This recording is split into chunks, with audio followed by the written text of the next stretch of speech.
అందరికీ welcome back to కళ Vijay happy hub.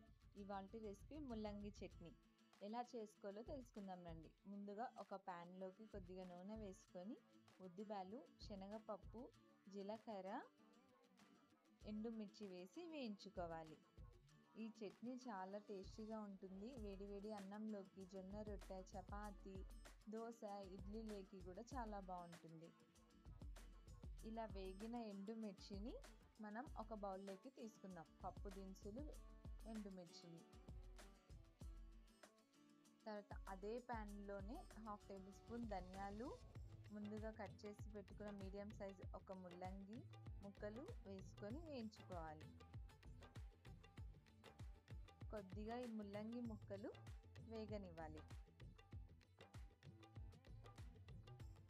ఇలా వేగిన వాటిలోకి వెల్లుల్లి, టమోటా ముక్కలు, కొత్తిమీర, ఉల్లిపాయ ముక్కలు, కరివేపాకు వేసి వేయించుకోవాలి.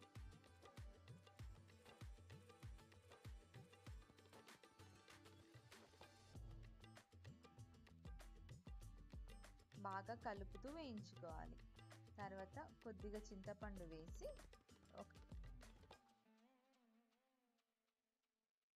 వేయించుకోవాలి. ఇప్పుడు మూత పెట్టేసి 5 నిమిషాల సేపు లో ఫ్లేమ్లో మగ్గించుకోవాలి.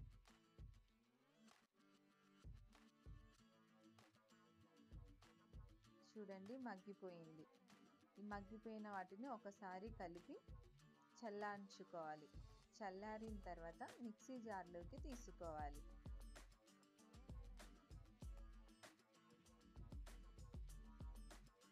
మనం ముందుగా వేయించుకున్న ఎండుమిరపకాయ పప్పు దినుసులు కూడా వేసుకొని కొద్దిగా రాళ్ళ ఉప్పు వేసుకొని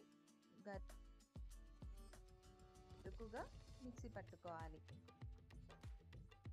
మరో ప్యాన్లో కొద్దిగా నూనె వేసుకొని ఆవాలు, జీలకర్ర, ఎండుమిర్చి, కరివేపాకు, కొద్దిగా ఇంగువ వేసి వేయించుకోవాలి. ఇలా వేగిన పోపుని చట్నీలోకి వేసుకోవాలి. ఎంతో రుచికరమైన ఈ చట్నీ రెడీ. మీకు కూడా నచ్చిందా? అయితే ఖచ్చితంగా ట్రై చేయండి. ట్రై చేసి ఎలా వచ్చిందో కింద కామెంట్ చేయండి. మీకు కూడా నా వీడియోస్ నచ్చినట్లయితే లైక్ చేయండి, షేర్ చేయండి, కామెంట్ చేయండి. Thank you for watching.